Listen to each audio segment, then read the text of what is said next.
Sejam todos bem-vindos ao 8º Congresso Espírita Alagoano. Dentro de alguns instantes reiniciaremos nossas atividades.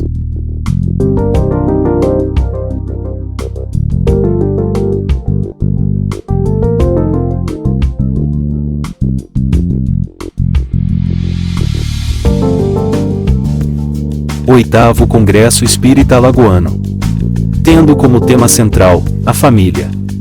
Sejam todos bem-vindos. Terceiro bloco, sábado pela manhã. Parte 2.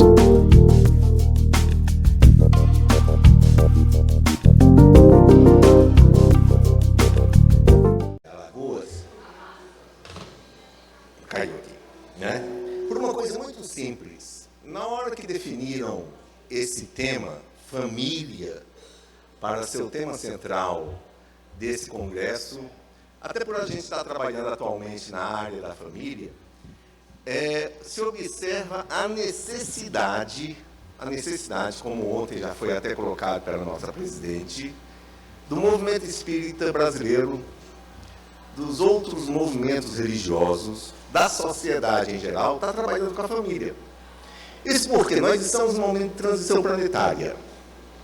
A regeneração não vai chegar se a família não regenerar. É um princípio simples. A sociedade é uma consequência do que acontece na família, como diz a nossa querida Joana de Ângeles. Se a família não se estruturar, a sociedade não vai se estruturar para esse mundo de regeneração. E hoje fica esse nosso tema. Pronto. Fica esse nosso tema, família e planejamento divino. Quando a gente aborda esse assunto, eu diria que nesse nosso momento eu vou fazer um convite especial a cada um de nós. Convite, é convite mesmo. A vida é feita de escolhas. Vocês já viram ontem, na fala do nosso querido Godinho, quando ele trouxe a proposta do honrar pai e mãe, de uma série de consequências que a gente pode ter ao longo da vida quando escolhemos algumas coisas. A Ana não foi muito diferente quando nos falou do casamento. Hoje, tanto Elahá quanto o Haroldo nos trouxeram bons exemplos das escolhas que a gente termina realizando em nossa vida e as consequências dessas escolhas. E a pergunta para esse momento é: o que é que nós fazemos aqui na Terra? Ok, nascemos, reencarnamos. Mas qual é o grande objetivo nosso no momento em que a gente reencarna?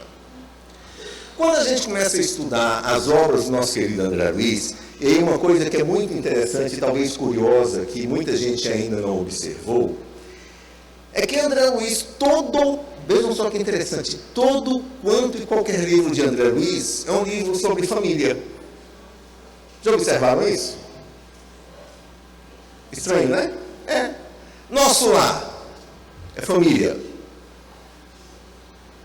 Vamos pegar os diversos exemplos que tem lá.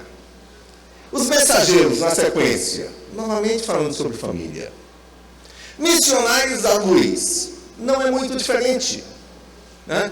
E todo quanto e qualquer livro de André Luiz, ele vai trazendo temas sobre família. Sobre família. Sexo e destino, família. Libertação, família. Quem é que não lembra daquele final, quando a mãe de Gregório chega para resgatá-lo? Veja a importância da família no nosso cotidiano. Então, na hora que a gente enxuga a obra de André Luiz, o que nós trazemos é o assunto família. E família é o que a gente vai fazer aqui na Terra. É o que a gente está aqui para isso. Quando trazemos a proposta do nosso processo reencarnatório, o que é que se observa? No plano espiritual, vejam só que interessante, no plano espiritual existe um planejamento da nossa vinda para a Terra.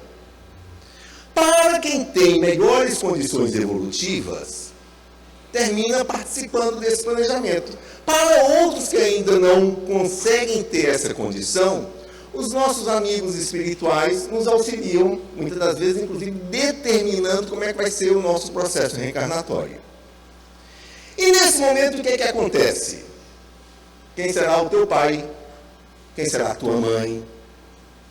Qual a família que você vai nascer? Relembrando, nós ainda estamos no mundo de provas e expiações em transição para o mundo de regeneração. Ainda no mundo de regeneração, muito do que acontece hoje vai continuar.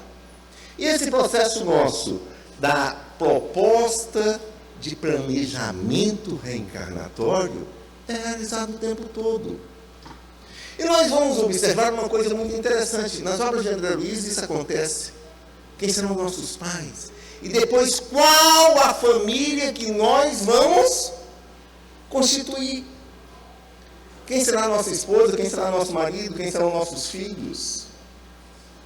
Ué, Marco, mas isso é determinado no plano espiritual? Assim nos coloca Emmanuel na questão 7.5 do Consolador.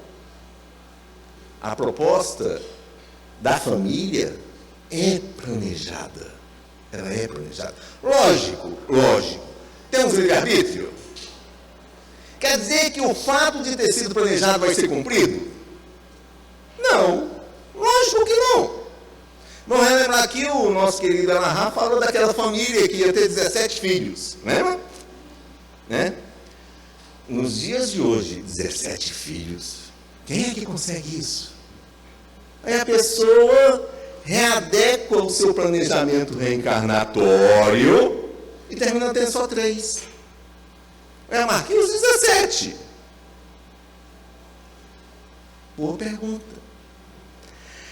Quando temos a possibilidade do nosso livre-arbítrio, e é uma coisa interessante, o que existe no plano espiritual é planejamento, não é determinismo. Não é verdade? Não existe uma determinação. Existe, então, uma previsão programada para que a gente possa estar cumprindo. Agora, nós temos o nosso livre-arbítrio o tempo todo. Inclusive, numa situação qual? De podermos mudar totalmente o nosso planejamento. João estava previsto casar com Joana. Né? Num determinado momento, aquele nosso querido João encontrou a Irmingarda. Irmingarda. E aquela Irmingarda tocou o coração de João. Não só o coração, mas a paixão. E o João, afoito no seu momento de mocidade, terminou realizando um adiantamento do seu processo planejado. E João e Irmingarda engravidaram. Só que João era um cara responsável e assumiu a família. Peraí, Marco, mas e a Joana? Não estava na proposta dele casar com a Joana? Estava.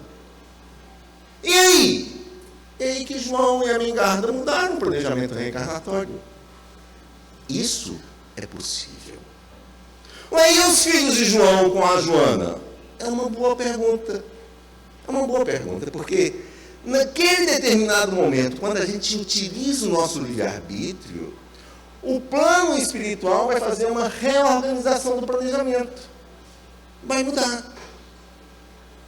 Marco, então você está dizendo que existem casamentos que não são planejados? Sim. O nosso querido Martins Peralva, no livro Estudando a Mediunidade, chega inclusive a trabalhar isso com clareza. Ele nos coloca que tem 5 tipos de casamento, lembram? Né?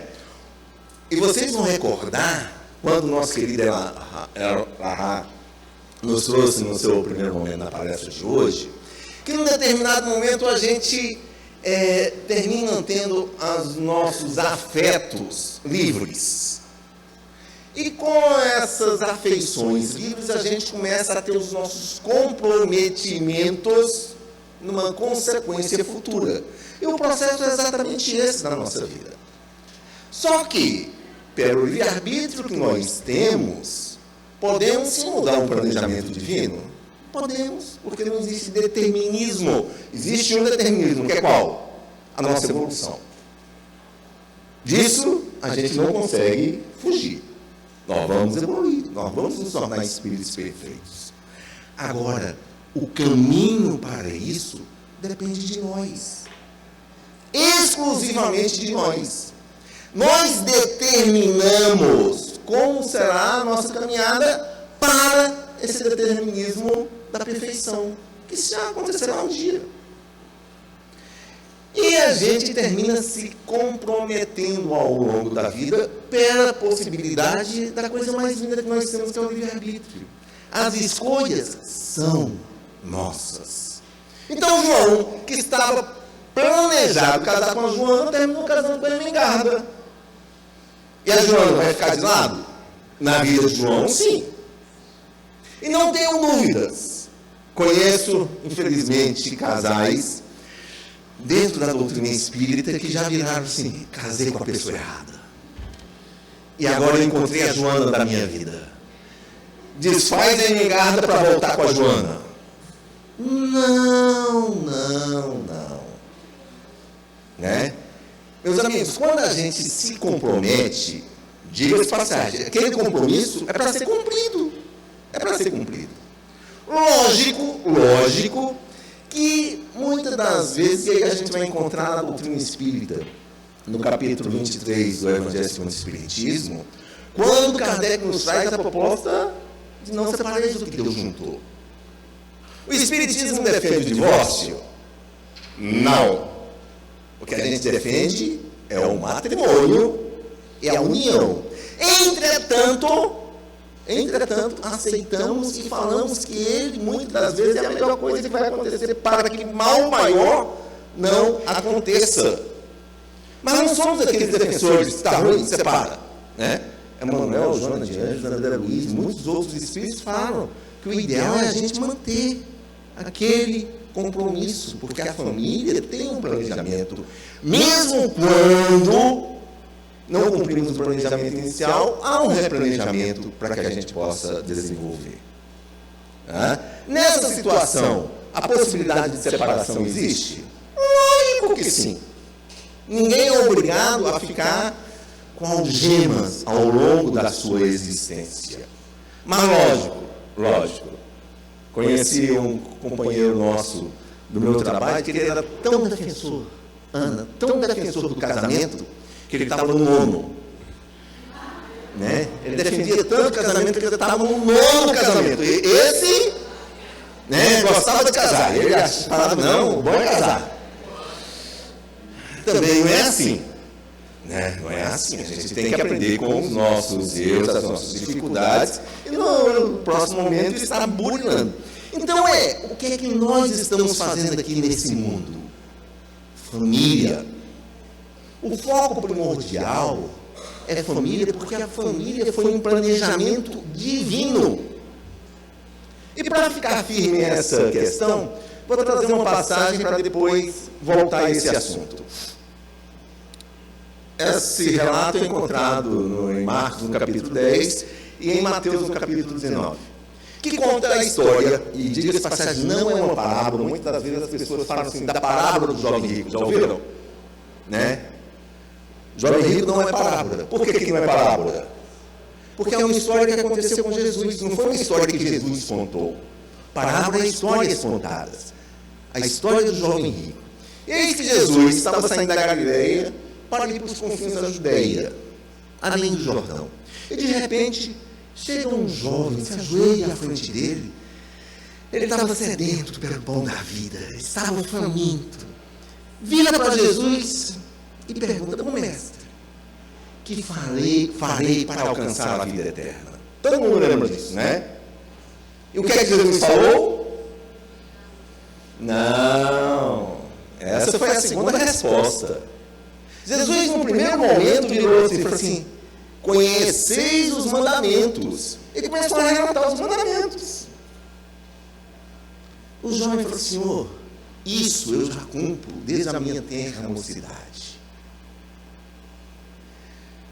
Jesus olhou para aquele jovem, adentrou aquela alma e viu que ainda segurava ele aqui na terra. E nós temos duas coisas interessantes, né? Marcos nos coloca que Jesus disse para o jovem assim: ainda lhe falta uma coisa. Nas palavras de Mateus para seres perfeito. Olha só que interessante. Né? Porque se nós formos ver, aquele jovem já estava bem. Já estava bem. Né? Mas ainda lhe faltava uma coisa. Para ele ser perfeito, ele precisava de desapego. Desapego. O que Jesus falou não foi sobre ele vender os bens. Foi sobre ele desapegar o que ainda segurava ele aqui na terra. E a fala de Jesus foi, cara, qual? Vai, vende tudo o que ele tem, dá os pobres, depois vem e me segue. Lembram disso? Essa foi a fala. E aí o que aconteceu com esse jovem? Quem é evangelizador aqui? Lembra da musiquinha? Aquele jovem foi-se embora, deixou tudo para outra hora. Ele saiu triste. Saiu triste. Porque aquilo é o que segurava ele. Ainda lhe falta uma coisa, disse Jesus. Para ser perfeito, na outra tradução, ele precisava desapegar para alcançar a salvação. A gente trabalha na área de saúde mental. Há algum tempo, eu fui estudar o Evangelho para buscar no Evangelho algumas coisas que Jesus trouxe que podia ser identificado com algumas questões mentais. E eu denominei essa passagem do jovem rico como uma síndrome, que é a síndrome do jovem rico. O que é a síndrome do jovem rico? Esse jovem sabia o que fazer quando chegou até Jesus? Ele sabia o que fazer?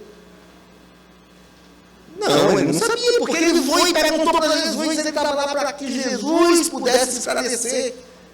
E Jesus fez o quê? Falou, esclareceu. Ao final da fala, ele sabia o que fazer? Ele sabia o que fazer? Sabia ou não sabia? E ele fez? Não, não fez. Meus amigos, minhas amigas, durante esse seminário, durante esse congresso, durante as palestras que nós estamos ouvindo aqui, nós estamos aprendendo um monte de coisa. Eu, às vezes, falo que participar de conferências e de congressos dos espíritos é perigoso. É perigoso, né, Ana? Porque a gente fica sabendo das coisas. Fica sabendo. E às vezes não faz. Então a síndrome do jovem rico tá... Quem é que tem a síndrome do jovem rico aqui? Eu tenho. Porque a gente sabe o que tem que ser feito. Infelizmente, às vezes não faz. Não faz. E esse é um perigo, porque a gente se compromete. O que aconteceu com aquele jovem? Vocês conhecem a história? Para quem não conhece, Primícias do Reino, Amélia Rodrigues. Amélia Rodrigues. Mas vou dar um finalzinho. Vou fazer um spoiler. Aquele jovem ele poderia ter mudado a vida dele. Se ele tivesse ouvido Jesus, ele teria sido outra pessoa. Uma semana depois dos acontecimentos dele com Jesus, ele estava num outro lugar, numa outra cidade, representando a sua cidade num campeonato de bigas. Era um jovem rico, um mancebo forte, preparado pelos seus pais para o esporte. E ele foi a esse local, e representando a sua cidade num evento. E na hora que a largada foi dada, ele foi à frente e teve um acidente. Ele caiu. As outras bigas vinham atrás. E antes dele dar o seu último suspiro, ele só lembrava das palavras de Jesus. Se ele tivesse escutado Jesus, ele teria mudado a vida dele. Muitas das vezes as nossas vidas não são mudadas porque a gente, na síndrome do jovem rico, que sabe e termina não fazendo, a gente compromete a nossa existência. Isso é um ponto fundamental. E quando a gente traz a questão da família, é mais essencial ainda. Por uma coisa muito simples, o que é a família? A família é uma instituição divina com um planejamento que antecede essa nossa existência.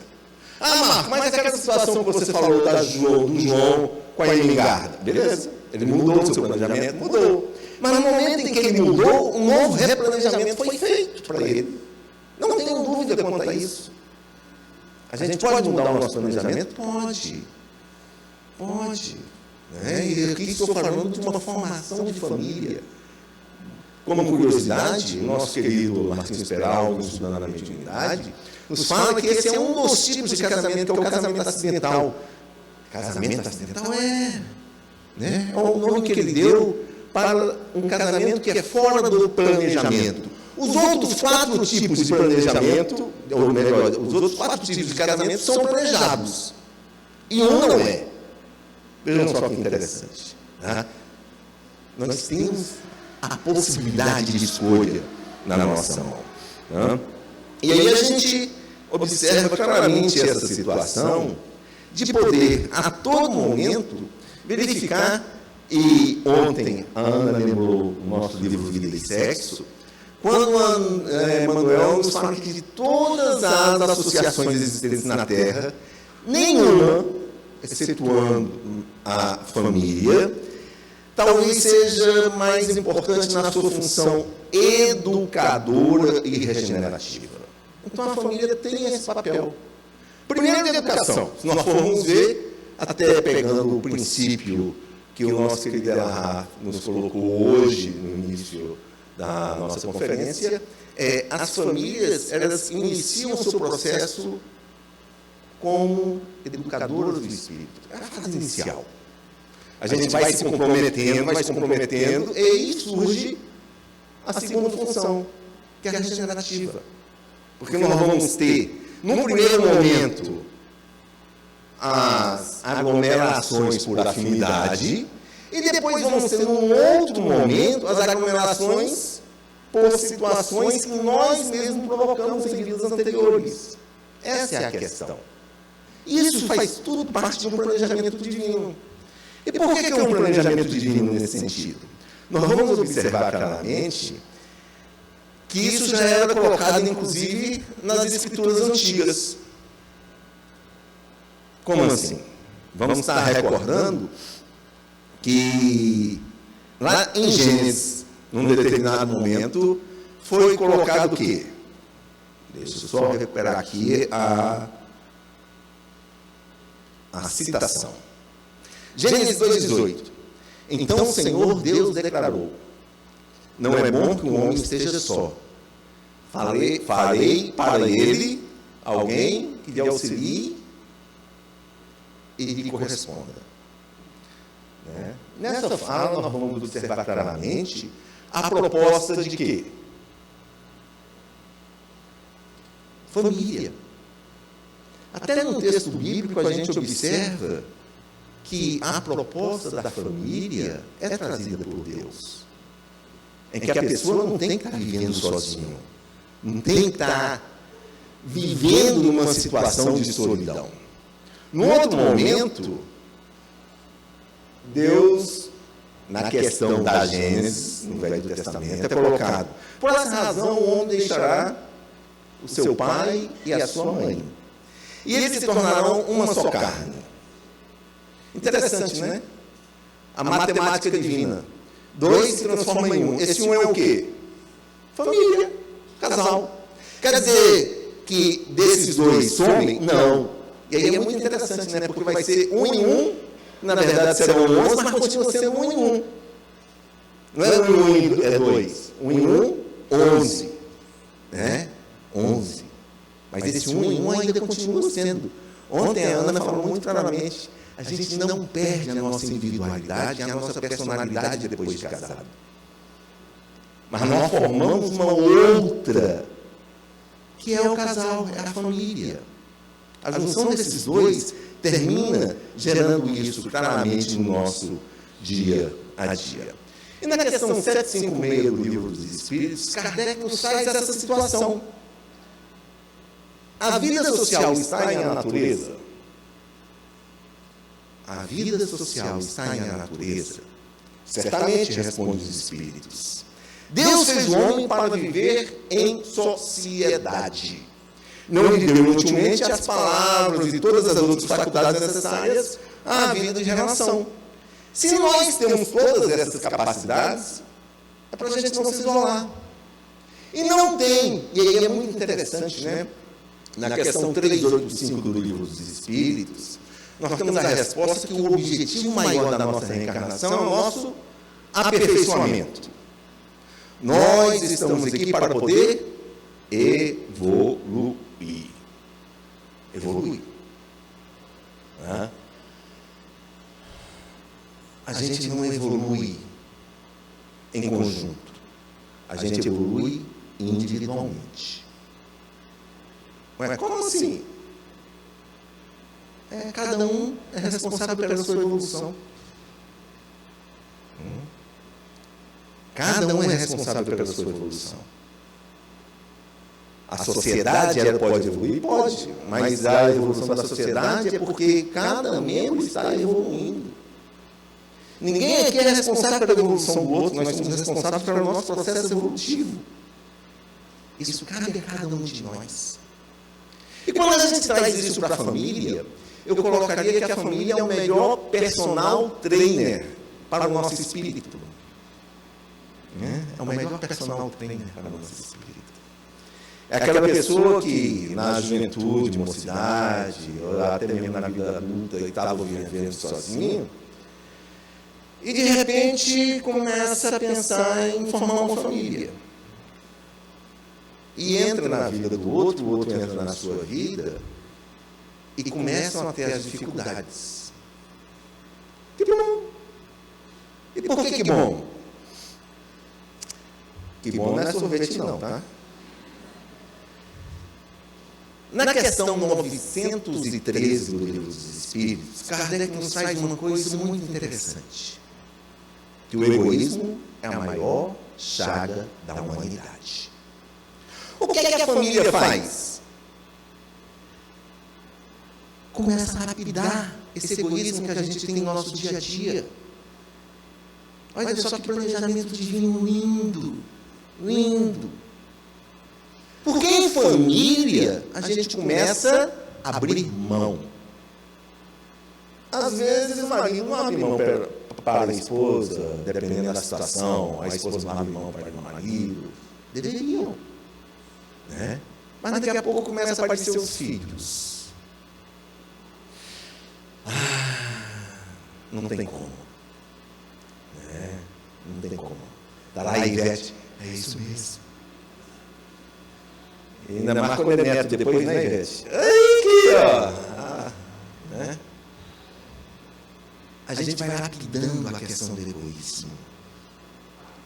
Os exemplos que foram citados nas palestras anteriores ficaram muito claras. As propostas do porquê nesse processo regenerativo que ontem a Ana trouxe, começa a se estruturar dentro da família. A gente começa a recuperar aquele ódio do passado por um amor de uma maneira muito natural. Muito natural. Que a gente às vezes não compreende. Mas espera aí. Todo mundo aqui nessa terra tem que estar formando família? Pode ser uma outra pergunta de vocês, não é verdade? Né? E a resposta é: nós temos o nosso livre-arbítrio. Quem não quiser formar família, pode? Pode. Lógico que pode. Mas, às vezes, o planejamento reencarnatório não foi esse. A pergunta é: por que você não está querendo formar família? Kardec nos trouxe essa pergunta. Questão 698. O celibato voluntário representa um estado de perfeição meritório aos olhos de Deus? Ou seja, celibato no sentido assim: opa, não quero casar. Né? Quero ter uma vida solo. Não quero ter ninguém ao meu lado. Né? Isso representa uma perfeição aos olhos de Deus? E a resposta é não. E os que assim vivem por egoísmo, vejam só o detalhe, por egoísmo, desagradam a Deus e enganam o mundo. A pergunta seguinte é, mas aqueles que dedicam a sua vida... Opa! Aí vem novamente a resposta, eu falei por egoísmo. Aqueles que dedicam a sua vida, né, é uma outra situação. E nós vamos ver aí muitos missionários nessa situação. Se formos pegar até mesmo dentro do movimento espírita, os nossos expoentes de Val, até mesmo Chico Xavier, que tiveram uma vida celibatária, vocês observam que eles queriam formar família. Em determinado momento, até no vídeo, vocês veem que Divaldo falava em casar. Né? O nosso querido Chico, quando falava em casar, o Emanuel virava e falava assim, mas você está casado. Ele casado com quem? Com a doutrina espírita.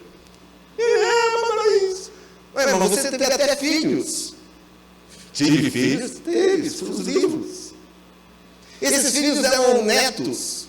Netos? Foram traduzidos em outras línguas. Né? Olha só. Né? É a concepção dessa família que a gente vai estar tendo. O que é esse celibato? Mas todos nós nascemos num princípio dessa lei natural do convívio com a sociedade. E que o querer viver sozinho, a gente tem que estar se perguntando qual é o objetivo, é por egoísmo? Porque a família faz parte de um planejamento divino para nós. Faz parte. Mas pode viver sozinho? Lógico que pode. Lógico que pode. Da mesma maneira que as pessoas casam com uma pessoa diferente do seu planejamento, a gente pode optar em não ter pessoas ao nosso lado também. Mas que essa vivência da família ela é super necessária ao nosso dia a dia. E quando a gente pensa na questão de família, vamos estar trazendo uma das coisas que Kardec nos colocou e que talvez a gente pouco veja. Revista Espírita. 1865. Agosto. Nós temos uma mensagem do nosso querido Lacordaire. Vejam só, uma mensagem do nosso querido Lacordaire. Lacordaire foi um companheiro da Igreja Católica, contemporâneo de Kardec. Ele terminou desencarnando depois que a doutrina espírita foi codificada. Mas pela condição espiritual dele, nós temos mensagens dele já no Evangelho, para vocês terem uma ideia. E uma dissertação na Revista Espírita de 65. E Lacordaire trabalha a frase, a chave do céu. A chave do céu. Vocês lembram no Evangelho, nosso querido Vicente de Paulo falando assim, a caridade é a chave do céu. E Lacordaire pegou essa frase de Vicente de Paulo e trouxe, falou assim, a caridade abre as portas dos céus. Mas num determinado momento, Lacordaire vem e nos coloca uma situação muito interessante. Ele se faz uma pergunta, vejam só a pergunta. E a família?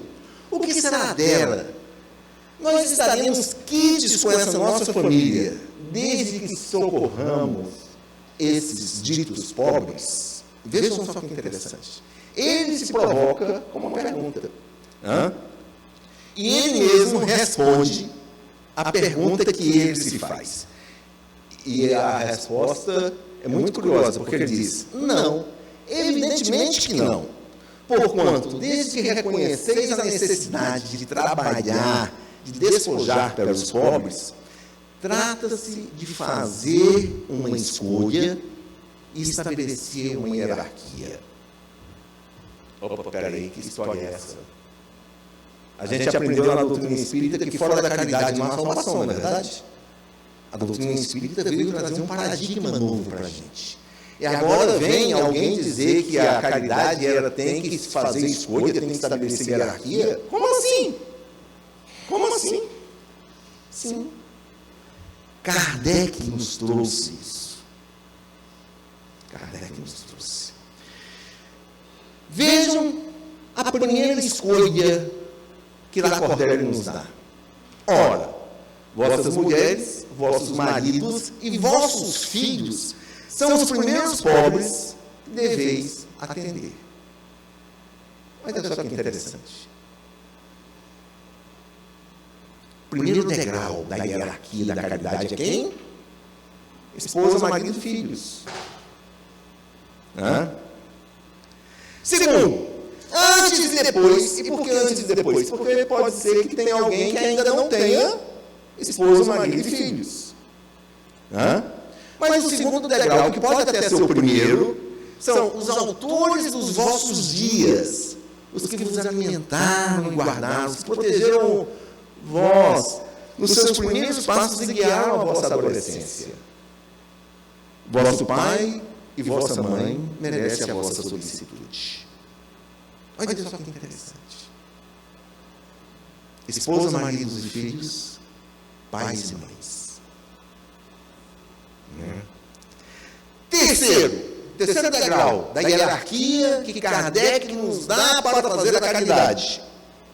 Depois vem as almas que Deus nos deu como irmãos segundo a carne.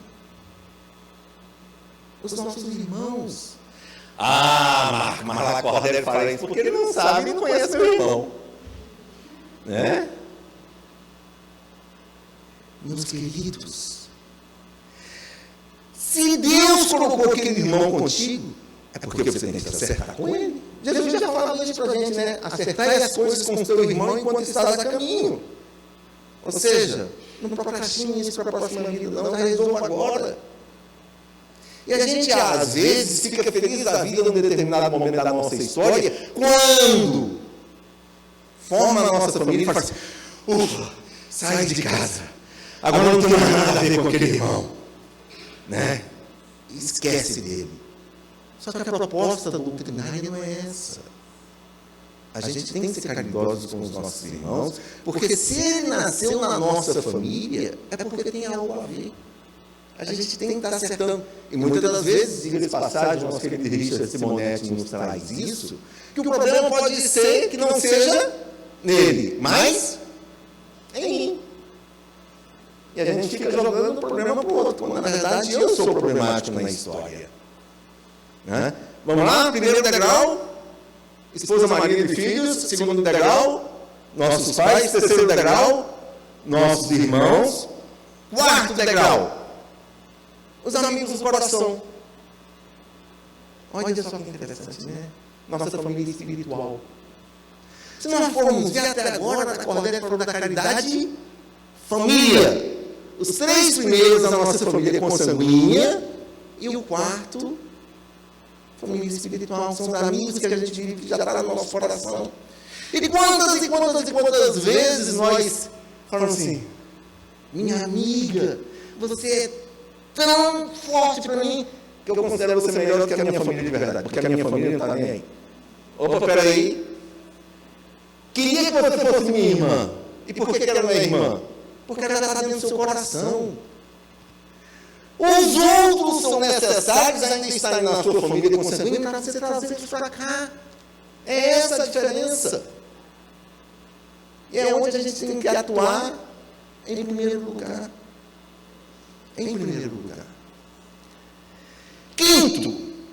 Vamos lá? Primeiro, esposa, marido e filhos, pais, irmãos, amigos do coração. E quinto, seguiu esses 4 degraus, vai atuar com os pobres, a começar pelos mais miseráveis. Olha só que coisa linda a doutrina espírita nos traz. O grande problema hoje em dia é que a gente, muitas das vezes, está trabalhando a questão de fazer a caridade pelo último. Esquece os 4 primeiros degraus. Esquece. E aí nós temos Emmanuel, no livro Pão Nosso.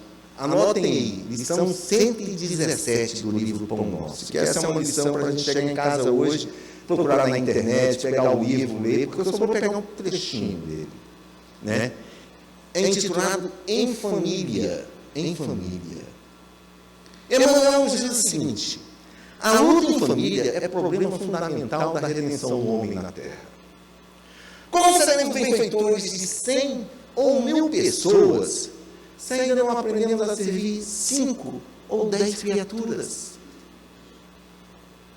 Esta é a indagação lógica que se estende a todos os discípulos sinceros do cristianismo.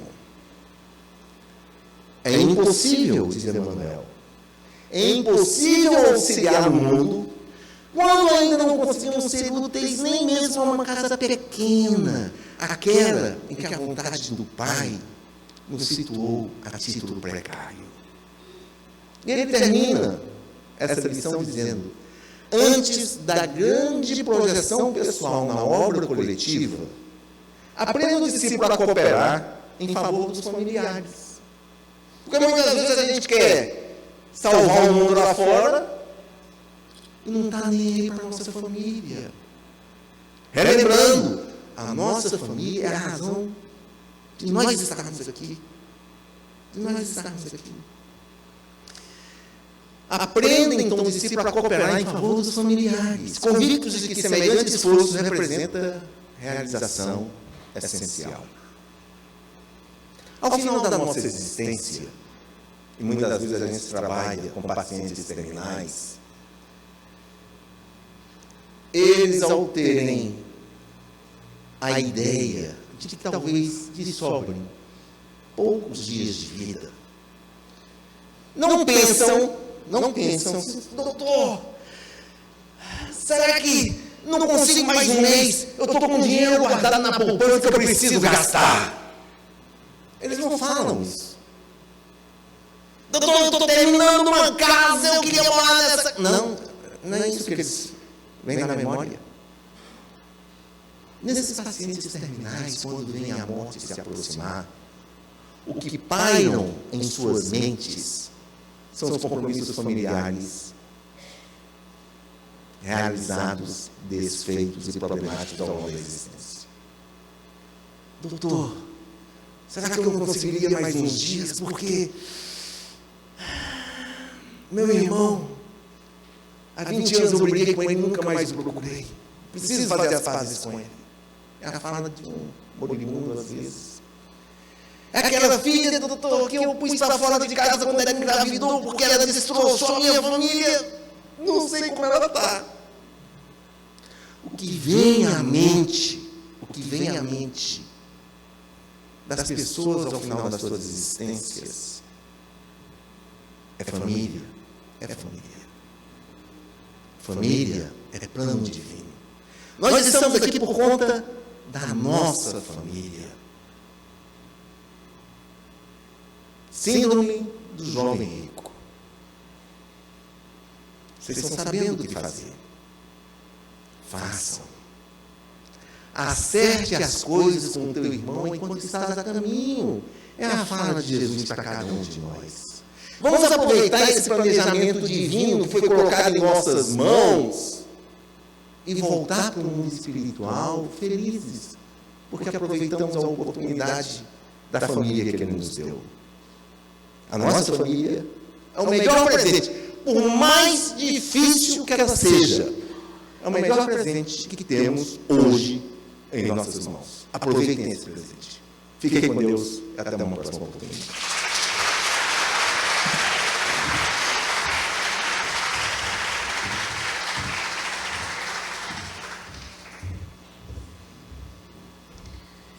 Em nome da Federação Espírita do Estado de Alagoas, nós agradecemos imensamente ao Marco Leite pelas reflexões que aqui nos colocou.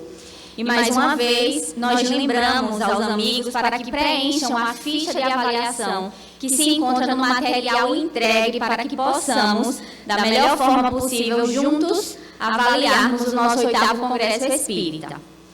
Então, nesse momento, nós convidamos a nossa conferencista Ivete Moura, que irá desenvolver o tema Para Educar, Não Basta Amar.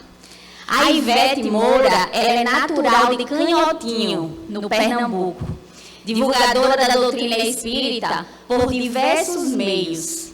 Atua no sistema Deus Conosco de comunicação espírita e atualmente coordena a área da família na nossa federativa aqui de Alagoas.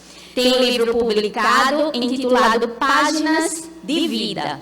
Com vocês, nesse momento, Ivete Moura, a vovó do Bento.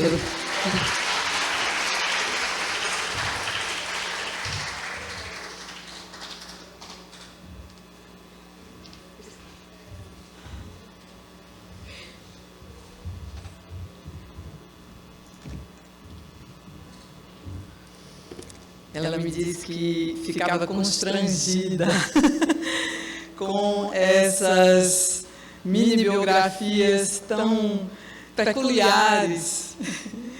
E eu, sinceramente, acho que a gente precisa superar isso, até mesmo nos ambientes espíritas, e especialmente neles, deve reger a nossa simplicidade, para que a gente se reconheça como irmãos. Então, fui eu que acrescentei, viu?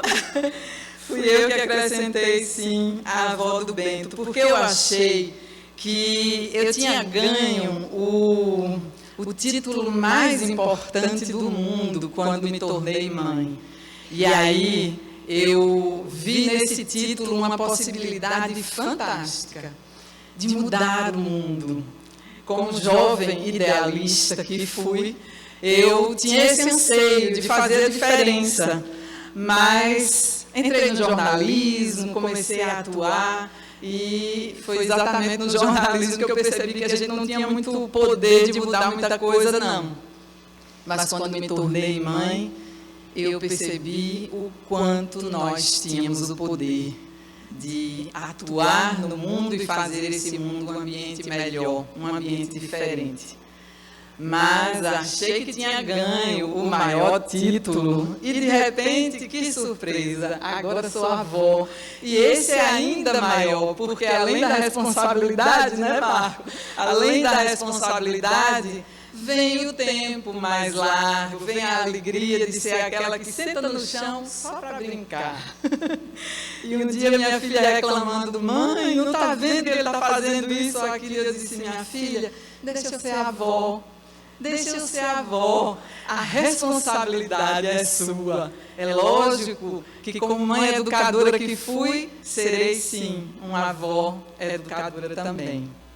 Mas apresentando para Bentinho, que tem 9 meses e está aqui no congressinho, participando junto com a mãe, que trabalha lá agora também, eu vou apresentar um Cristo diferente, um Jesus diferente, porque eu penso que essa é a nossa tarefa. E aí eu queria convidar vocês, para que não durmam, por favor, depois de assistir uma palestra maravilhosa como essa do nosso querido Marco, depois vão ter a Ana Tereza, não me deixem no meio cochilando. Levantem-se. Deem uma esticada no corpo. É sério, estou fazendo essa proposta.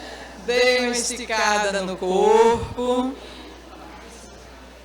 Né? Estava precisando, né?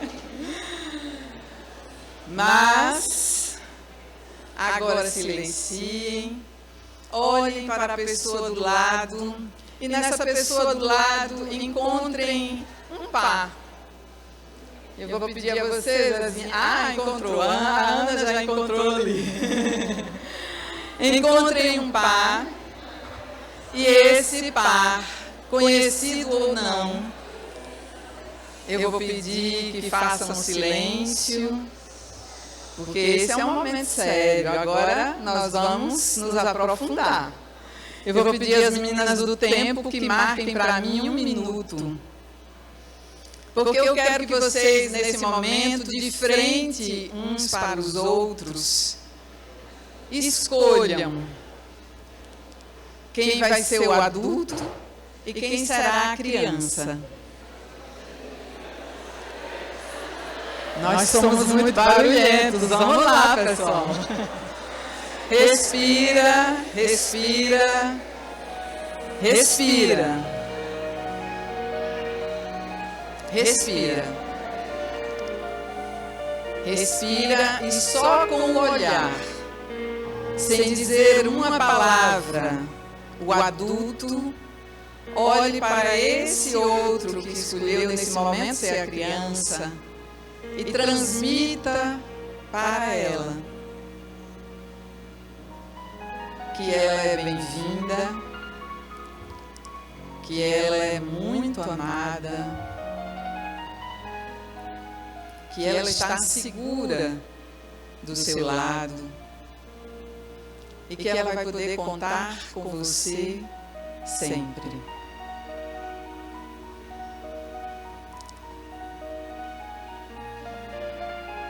Finalizando.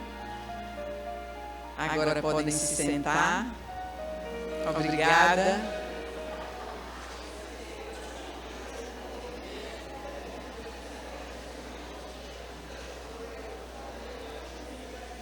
Obrigada. E eu vou deixar uma pergunta para que vocês reflitam sobre ela. O que foi mais difícil para vocês? Acolher ou sentir-se aquele que precisa ser acolhido? Não respondam, isso é para vocês pensarem. Porque no final da década de 90, recém-chegada aqui em Alagoas, eu digo que sou uma retirante pernambucana assentada em Alagoas, porque o meu compromisso estava aqui. Então, chegando aqui, comecei a trabalhar no jornalismo local. E certo dia, no final da tarde, fomos chamadas para ir registrar um fato que havia acontecido. Uma criança tinha sido levada por alguém que a encontrou dentro de um saco plástico recém-nascida no lixão daqui de Maceió. Aquela notícia nos impactou. Eu trabalhava como repórter fotográfica, não bastava saber da notícia, eu tinha que registrá-la com imagem. E uma imagem falasse tudo que eu estava sentindo. Chegando lá, uma coisa me chamou a atenção. Duas coisas, na verdade. O acolhimento daquelas enfermeiras e uns riscos no corpinho daquela criança que se encontrava profundamente fragilizada na UTI. E eu perguntei, o que são esses riscos? E a enfermeira disse, foram as formigas. Porque aquela criança, quando foi encontrada, estava coberta de formigas. E eu fiquei pensando, saí dali naquela tarde, muito reflexiva. E tomei como propósito rever aquela criança todos os dias. E assim fiz, durante uma semana. Eu me perguntava por que um espírito retorna à experiência física em condições tão adversas, tão pequena e frágil, em ambiente tão inóspito. Por que Deus permitiu e por que Ele permite que essas coisas aconteçam? E aí não tem como, né? Vamos na nossa literatura. Eu gosto de trazer os livros porque aqui está toda a riqueza da doutrina espírita. No livro dos Espíritos, e foi ele quem respondeu, nós temos uma pergunta semelhante. Por que crianças, espíritos, vivenciam, já em tenra idade, o ódio da mãe? Por que isso acontece? E aí a resposta, ela já nos coloca em algum lugar de entendimento. Ou uma expiação, se foi um mau pai, uma má mãe, uma má mãe. Ou é uma prova escolhida pelo Espírito. Está lá na pergunta 891. E aí eles acrescentam dizendo que aquela mãe, como nos diz Jesus, em essência não é má, ela é ignorante, mas é muito provável, na maioria das vezes, que ela esteja ali insuflada nos seus medos, nas suas emoções, que talvez ela não entenda por quê, por um espírito mau. Um espírito também ignorante que está ali com o intuito de tornar aquela experiência mais difícil para aquele espírito. E de preferência fazer com que ele venha a sucumbir naquele seu propósito, de se reerguer em experiência tão difícil. Mas nos dizem os espíritos, ainda assim, todo aquele que pratica, ele será responsabilizado. Mas aqui, e também naquela época, não havia em mim qualquer questionamento com relação à mãe, porque a gente sabe que são inúmeras as adversidades que acontecem às mulheres nesse período de gestação e muitas vezes para trazer um filho. E pela insegurança, pela imaturidade, por uma série de outras coisas, às vezes há uma escolha dessa. Mas tudo é escolha, né? Como dizia Marco aqui. Então, lá no livro dos Espíritos, pergunta 382, nós vamos entender um pouco porque Deus permite que essas coisas aconteçam. E eu vou fazer aqui, não trazendo as perguntas, vou deixar o deverzinho de casa, trazer aqui as respostas. Porque vai nos dizer aqui o Espírito de Verdade que a infância é um estado necessário para o espírito, porque é um tempo de repouso para ele, é uma pausa entre o último plantio e esse agora que é o momento da colheita e de novos plantios. E para o espírito se encarnado, o espírito se encarnando para se aperfeiçoar, está na pergunta 383, é mais acessível durante esse período as impressões que recebe e que podem ajudar o seu adiantamento, para o qual devem contribuir aqueles que estão encarregados da sua educação. E aqui eu vou fazer um compilado das respostas que vêm da pergunta 385. Vós não conheceis os segredos que escondem as crianças em sua inocência. Não sabeis o que são, o que foram e o que serão. As crianças são seres que Deus envia em nossas existências e para que não lhes possa impor uma severidade muito grande, dá-lhes todas as aparências de inocência.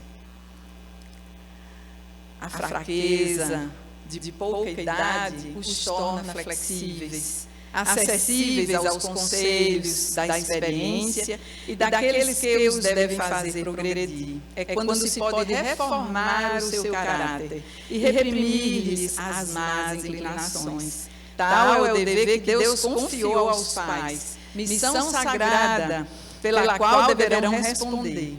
Por isso, a infância não é somente útil, necessária, indispensável, mas ainda ela é a consequência natural das leis que Deus estabeleceu e que regem o universo. Que coisa linda, não é? Eu entendi essa história com esses ensinamentos aqui. E os anos se passaram. E essa história naturalmente voltou à minha mente. E é isso que eu vou dizer para vocês. Por que eu trouxe ela para começar a nossa reflexão? Porque foi refletindo sobre o tema desta palestra que essa história me veio.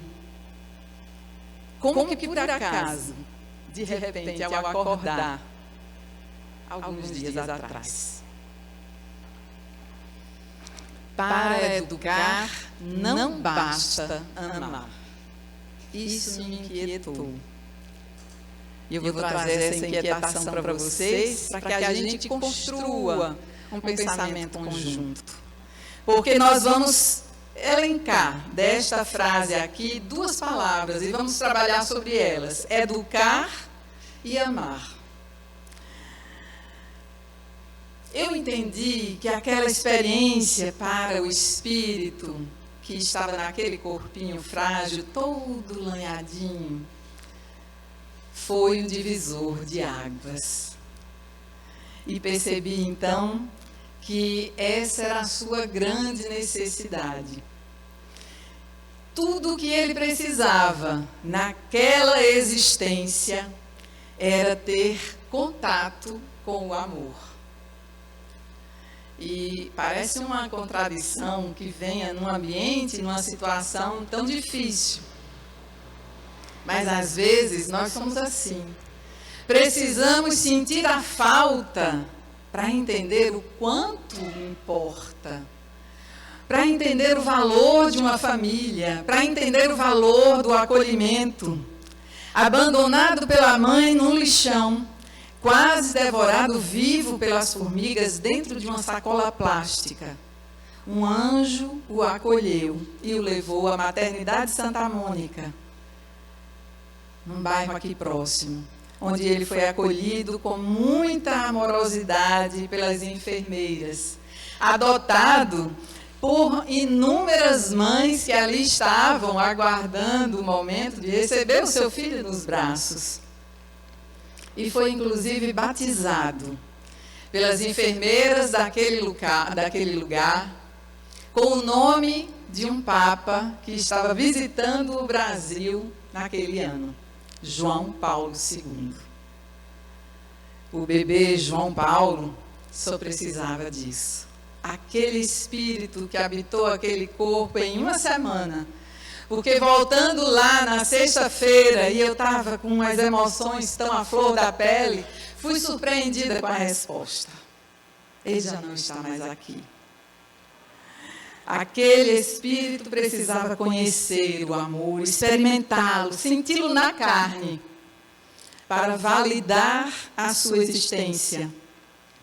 Por isso, aquela existência foi tão breve, tão intensa e provavelmente muito valorosa.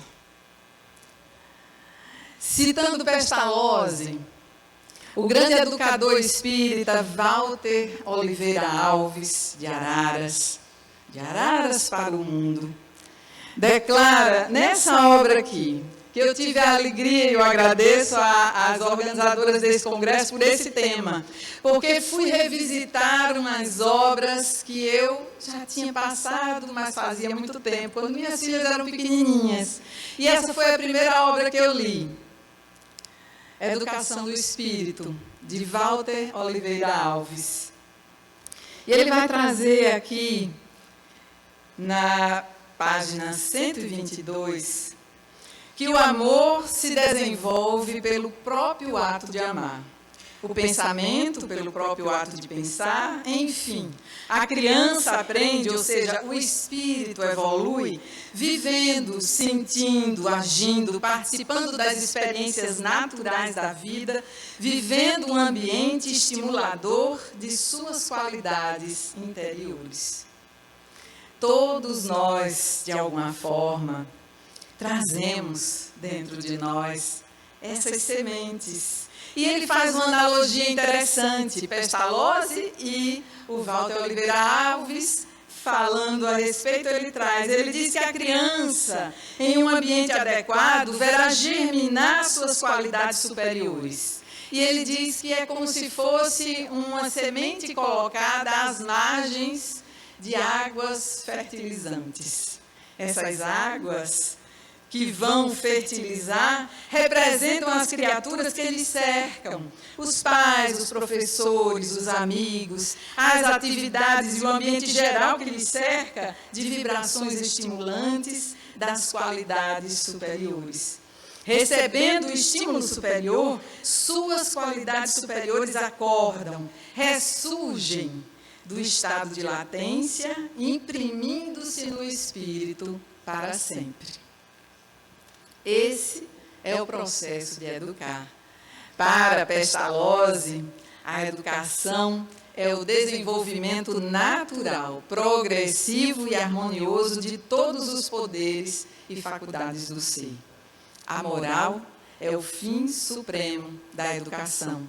O amor é a base sobre a qual ele ergueu toda a sua pedagogia. Para ele, o papel do educador é despertar a essência divina no educando, para que ele, uma vez consciente de si mesmo, possa, por si só, modificar-se. O educador é aquele que acende a centelha ou desencadeia um processo através do qual o educando vai atingir a própria autonomia moral. Pestalozzi, o grande educador que deu à Suíça, né, essa condição de ser o país, né, que a gente diz assim, foi educado na Suíça, porque ali é, né? Pestalozzi, ele dedicou a vida dele para educar as crianças. Mas tinha uma coisa peculiar.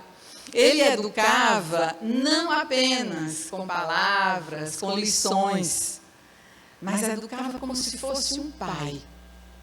E esse era o propósito, porque ele colocou ali o amor como sendo a sua pedagogia. Ele teve um período em que foi convidado pelo dirigente da cidade de Stans para conduzir um orfanato. E ele conduziu esse orfanato praticamente sozinho, porque era ele e uma servente que cuidava da alimentação das crianças. Mas ele cuidava da convivência e ele cuidava da educação das crianças como um pai. Diuturnamente. Isso aconteceu durante 6 meses. E em 6 meses, as transformações aconteceram. E isso foi possível observar. Ele, ao finalizar a sua tarefa, porque depois transformaram ali num hospital de campanha, por conta da guerra, ele deixa uma carta. E essa carta traz ali a pedagogia dele, né? Falando que o seu método era o amor. Eu vou pegar apenas algum trechinho, alguns pequenos trechos aqui da carta, quando ele diz assim: determinei que não haveria um minuto do dia em que as crianças não estivessem conscientes da minha presença, que meu coração lhes pertencia, que sua felicidade era a minha felicidade e seus prazeres eram o meu prazer. Ele abraçou essa tarefa. Depois vieram outros desafios. E ele abraçou e deixou sempre esse grande legado.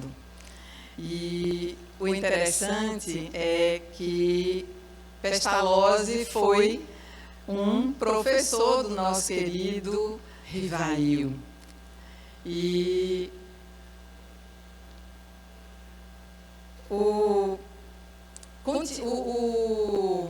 biógrafo de Allan Kardec, no livro Vida e Obra de Allan Kardec, ele traz umas informações interessantes que a gente vai trazer aqui a título de curiosidade, mas para a gente entender o que Pestalozzi tem a ver com a nossa reflexão de hoje, mais especialmente com a doutrina espírita. Ele vai dizer, então, André Moreira, que o professor Rivail não foi apenas um discípulo de Pestalozzi. Ele foi o continuador da obra educacional de seu mestre. No ano que Rivail lançou a sua primeira obra, lá em 1824, as obras completas de Pestalozzi terminaram de ser impressas, cumprindo ali a sua tarefa. E ele disse, ficou muito claro que havia ali um bastão sendo passado da mão de um mestre para outro mestre. E o professor Rivail trabalhou com as crianças francesas durante 30 anos. Mas quando publicou a sua obra mais famosa, que nos reúne aqui nesse congresso, já com Allan Kardec, o Livro dos Espíritos, ele vai trazer ao mundo a educação espírita. Já não são mais as crianças francesas, mas sim crianças e adultos de todo o planeta, tendo acesso a esse mesmo conteúdo. Herculano Pires, no livro Pedagogia Espírita, ele vai nos dizer que a educação foi a única filha de Allan Kardec. Foi a quem ele se dedicou e através de quem ele educou o mundo inteiro. E diz ele com palavras poéticas: uma filha mimada, extremamente querida, que esteve junto ao seu coração até o fim da sua existência. Em consonância com Pestalozzi, com Kardec, Herculano Pires afirma que o ato de educar é essencialmente religioso. O verdadeiro educador é o que pratica a religião verdadeira do amor ao próximo.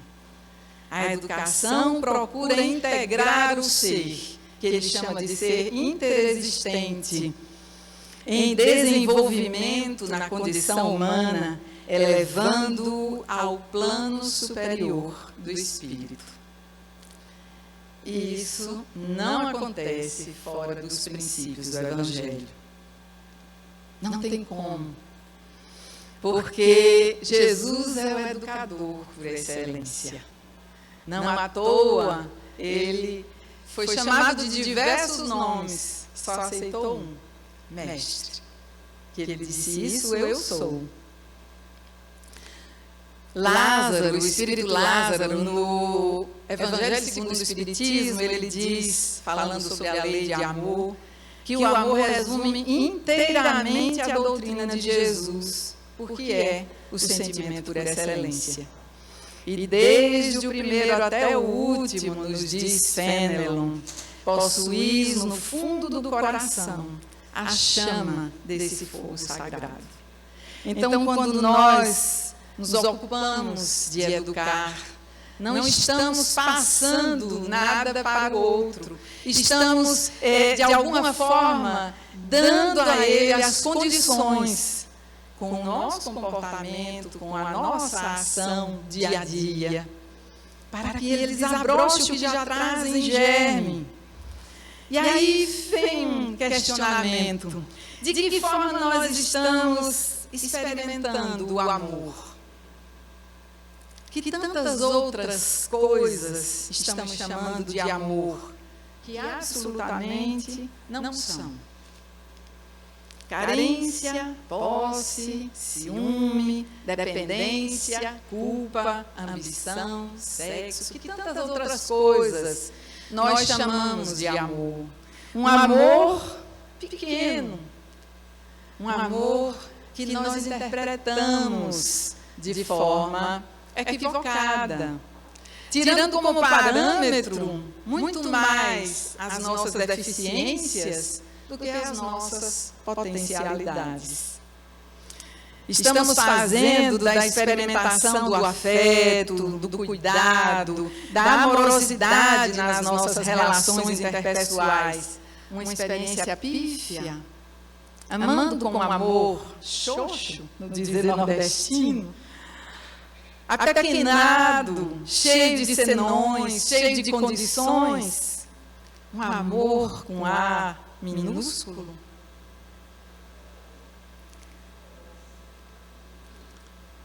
Se é isso, então sim, para educar não basta amar.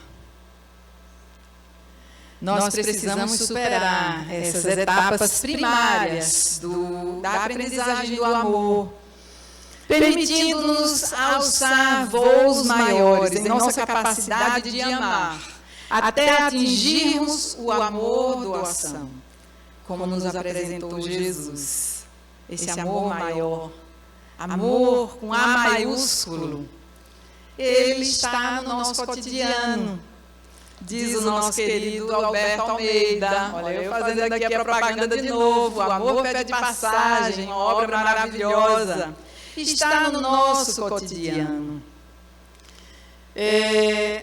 Embora cada um de nós traga uma forma de amar padrão, o amor porneia, aquele que identifica, aqueles que se comportam como se o mundo girasse ao redor do próprio umbigo.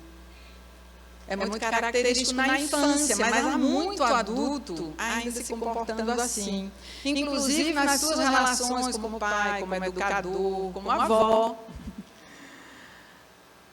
O amor eros, que indica os que têm na figura do outro um espelho ou uma ponte para a autopromoção. Se ama a partir do outro. O amor filéu, que é o filho, aquele que mostra que traçam, os que traçam com o outro uma trajetória de parceria, de igualdade, nutrindo-se mutuamente, ou esse amor doação, amor ágape, que é esse que caracteriza, como chama Richard Simonetti, as pessoas que dão vida. Nós trazemos, ao longo da história, no Evangelho, diversos exemplos. Joana de Cusa, a mãe educadora, que consciente de estar educando um espírito e não um corpo, no momento em que é solicitada para abjurar o Cristo e não cede, ela se permite ir até as últimas consequências para demonstrar a sua fidelidade, a fidelidade do seu amor ao Cristo. Mulher, pergunta o centurião, esse teu Cristo só te ensinou a morrer? Não, ele também me ensinou a te amar.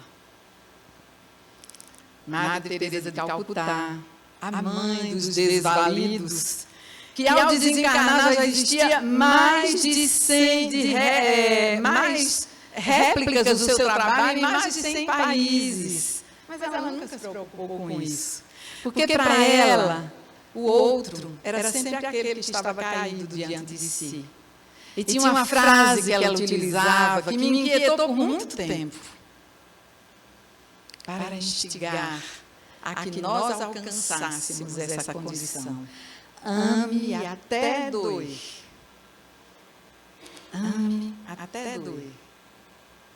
O espírito Cipriana, que na obra O Mundo Maior, de André Luiz, ela é a quem Calderaro pede socorro para prestar assistência a dois espíritos que estão ali num processo muito intricado, difícil de obsessão.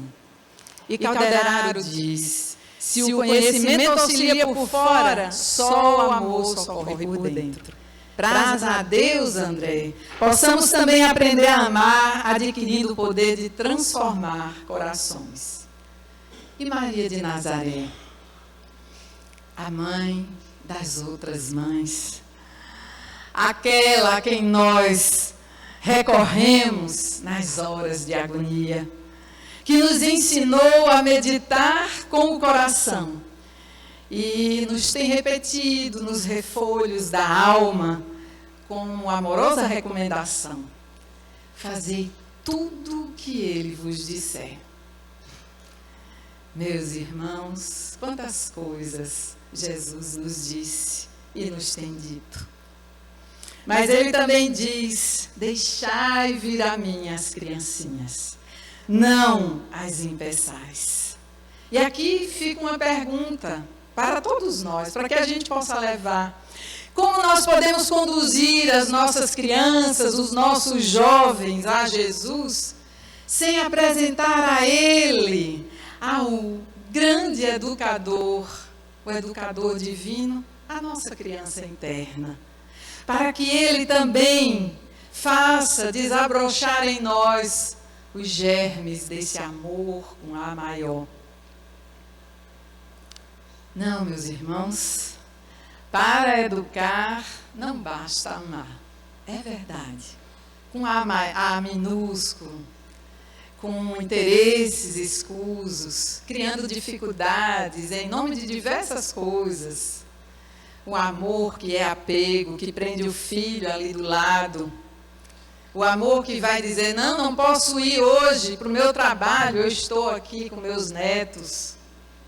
E eu me recordo, pequenininha, minha filha, certa vez, eu estava passando por um momento bem difícil e eu estava saindo aos domingos à noite, que era aquele momento de família, eu e elas duas. Estava saindo para fazer um trabalho de café na rua, que um amigo havia me convidado. E aquele trabalho foi o meu sustento durante aquela época, mas era uma dificuldade.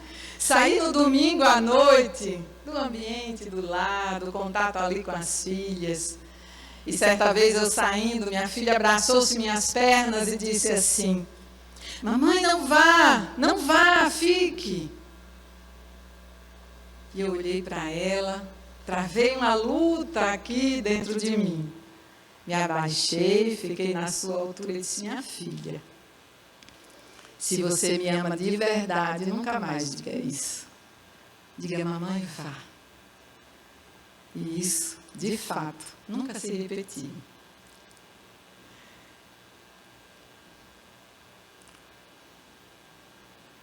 Nós precisamos apresentar os nossos filhos e aqueles por quem nos responsabilizamos. Vamos expandir aqui. Quantos pais estão à frente desta tarefa? Quantos avós, tios, irmãos mais velhos, professores, evangelizadores? Precisamos apresentar Jesus a elas. Porque no momento de sua agonia, no momento de sua dificuldade, é a Ele que elas vão buscar. É um trabalho desses que nos sustentam, que nos nutrem, muito mais do que qualquer diversão, do que qualquer alimento.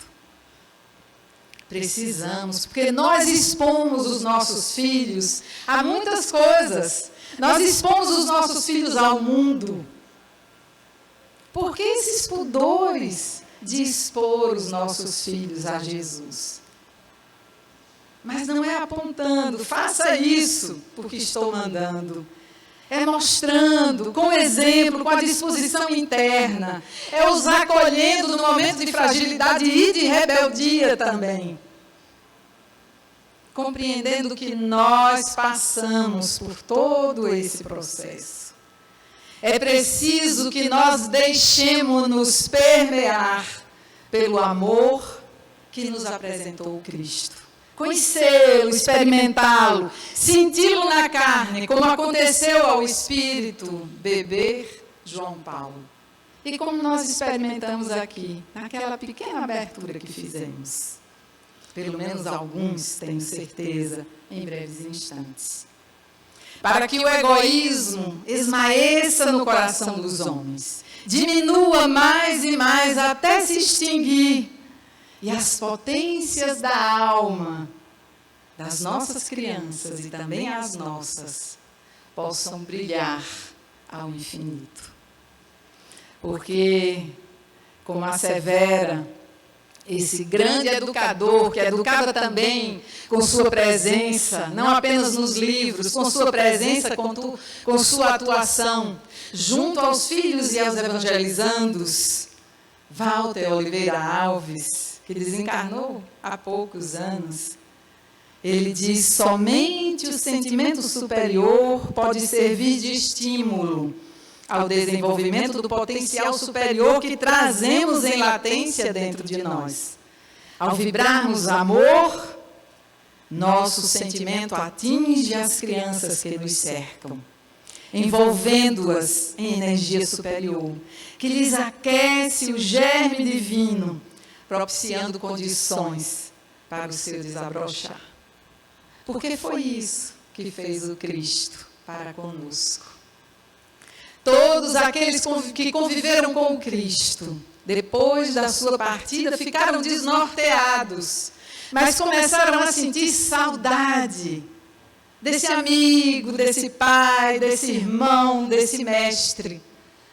E para aliviar a sua saudade, foram acolher outras almas, levar as suas lições, envolvê-las com esse sol, como dizia aqui a Jade na abertura desse encontro, que aquecia profundamente e fazia desabrochar as suas potencialidades. E é assim que Ele tem feito conosco. Já não caminhamos lado a lado com o Cristo. Já não ouvimos as suas palavras diretamente, como dizia o Haroldo. Mas é como se a gente a conhecesse, a gente lê, a gente ouve, uma voz aqui dentro vai nos dizendo: presta atenção, olha isso. Amor é com letra maiúscula, com letra bastão. Mas não basta tê-lo em palavras. É preciso vivê-lo, se permitir, se deixar permear por ele. Em momentos de alegria, em momentos de dor, de dificuldade, de lágrimas, é aí que ele cresce. E é aí que essas potencialidades desabrocham dentro de nós. E é por esse amor maior que nós estamos aqui. Que saindo daqui a gente possa encontrar. Não só essas crianças que a gente encontrou aqui do lado hoje, no pequeno exercício que a gente fez, mas em cada ser humano que a gente encontrar, uma criança e uma oportunidade. Ame, como dizia Jesus, como nos diz, como nos convida de inúmeras formas. Se for preciso, ame até doer, como diz Madre Teresa, mas se permita senti-lo na carne,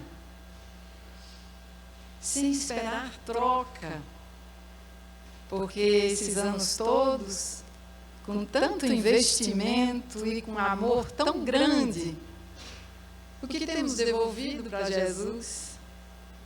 Se muitas vezes nem damos conta da pequena tarefa de amar aquele que vem da nossa carne e que ali está só nos pedindo isso.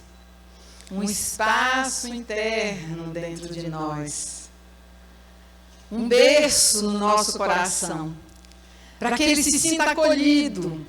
Para que apesar ou independente do que ele tenha feito no passado, ele saiba, sentindo o nosso aconchego e o nosso olhar, sem palavras, como a mãe de Adélia Prado, que ele pode contar com a gente. Assim como a gente sabe, mesmo sem precisar ver ou ouvir com os sentidos da carne, que a gente pode contar com Jesus. Muita paz.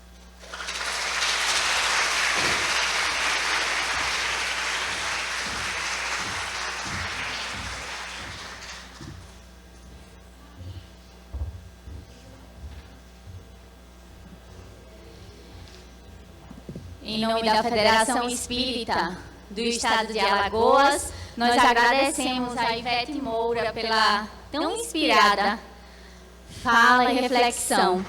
E nesse momento, nós informamos que a coordenadora do Congressinho convida os familiares para participar para um momento de integração familiar às 13h20 na Biblioteca do Lar, ao lado da escadaria interna.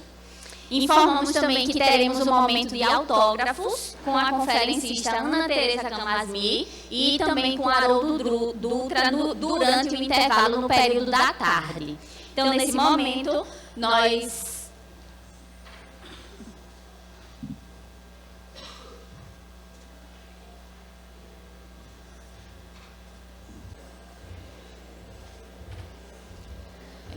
a organização do evento, ela informa que nesse momento nós faremos a pausa para o nosso almoço. Seria a palestra da nossa querida amiga Ana Teresa, mas após o intervalo nós faremos a pausa nesse instante e retomaremos às 13h50. E nessa retomada a Ana Teresa inicia com a conferência que desenvolverá o tema "O que fizeste do filho que eu te confiei?". Então, retomamos às 13h50.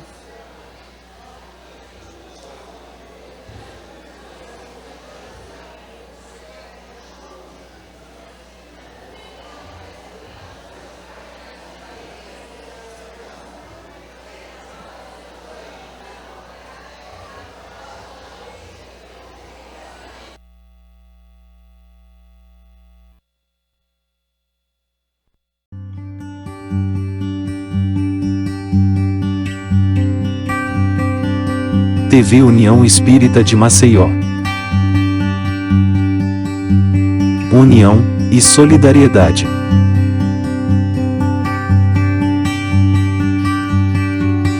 Aguardamos a todos em nossa próxima transmissão.